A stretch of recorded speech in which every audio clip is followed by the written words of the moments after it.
আনুমানিক 2 থেকে 3 বছর পরে আবারও আমরা দুজন একসাথে। হ্যালো গাইস, আসসালামু আলাইকুম। কেমন আছেন সবাই? আমি কার কথা বলছি আপনারা হয়তো বুঝতে পারছেন না। তা হচ্ছে আমার নিজের বড় বোনের মেয়ে, আমার ভাগ্নি। আর আমার ভাগ্নির সঙ্গে ছোটোবেলা থেকে আমার বন্ধুত্ব সম্পর্ক, কিন্তু 2 থেকে 3 বছর হয়ে গিয়েছিল ওর সাথে আমার কোনো যোগাযোগ ছিল না। আবারও একটা দরকারে আমি বগুড়াতে আসার পরে কিন্তু ওর সাথে আমি আবারও যাচ্ছি আমার এক মামাতো বোনের বাড়িতে। আর যেতে যেতে কিন্তু আমরা অনেক মজা করলাম। আর আমার মামাতো বোনের বাড়িতে এসে কিন্তু আমরা অনেক ডাকাডাকি করছি। দেখেন অবস্থা, ওকে না বলেই আমরা আসছি।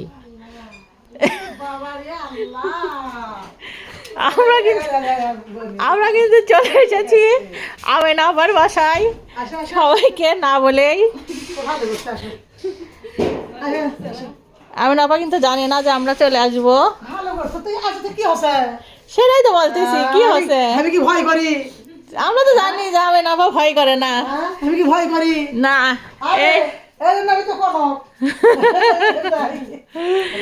এই যে আমেন আপা, এটা আমেন আপার বাসা। আমরা চলে আসছি না বলেই কিন্তু আজকে আমরা খুশি হয়েছি। তাই না, উনি আবার সব সময় একটু ভিডিও করে আমি সব লোকজন আসলে খুবই খুশি হয়। আমি খুশি থাকি, সব খারাপ নাই। তো আমরা কিন্তু আমেন আপার বাসায় চলে আসছি। আমি কবিতা, এই যে এটা আমাদের সেই আমেন আপা, যে আমেন আপার খালি মাছ কাটা দেখেন আপনারা। এটা কিন্তু আমার মামাতো বোন, সেটা তো আপনারা খুব ভালো করেই জানেন। আজকে আমরাই না বলে চলে আসছি আমেন আপার বাসায়।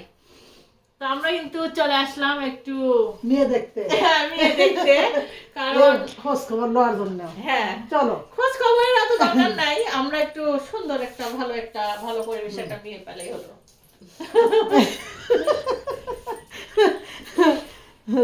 খাওয়া দাওয়া করো। না, খাওয়া দাওয়া করবো না, আমরা হচ্ছে ঘুরে আসি। ডিম ডাল তবে আপনার নাম্বারটা পাচ্ছি না, তাই না?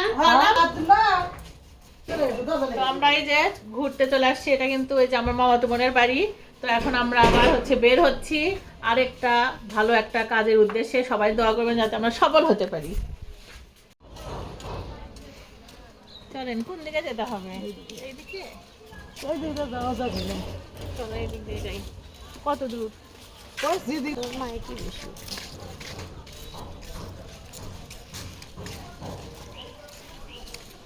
এটা হলো সামনে বাড়িটা।